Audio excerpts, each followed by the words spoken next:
the research identified 6 different protective factors. And I think the key with these protective factors is the secret to their success is integrating them rather than trying to do something stigma specific, if that makes sense. And we can maybe return to that comment a bit later. But, the first one's about inclusive organizational culture. So we talk about supportive cultures, diversity and inclusion concepts woven in, supportive leadership, health literacy programs. So there's sort of your education, psychoeducational stuff, combating the structural elements with policies and procedures that are fair and just, peer support and psychological support. So if you get all those sort of 6 things right, you should have a really healthy, supportive and involving culture and good outcomes for return to work, I think.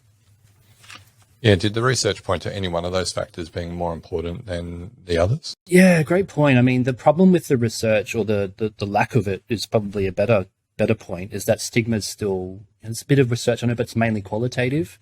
And if it has had research on it, it's been more general in terms of stigma education being woven into bigger programs like mental health first aid, for example. So, in terms of the research, I'm just checking the table now.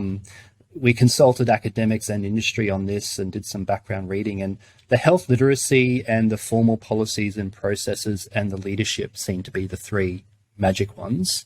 If you get, good leaders that can engage with their people and have supportive conversations, if you can provide education about what stigma is and what health looks like in terms of psychological and physical health, and if you can have those grievance procedures, options, mechanisms for people to talk up and, get around issues in the organization, that seems to be the best chances of having a good outcome.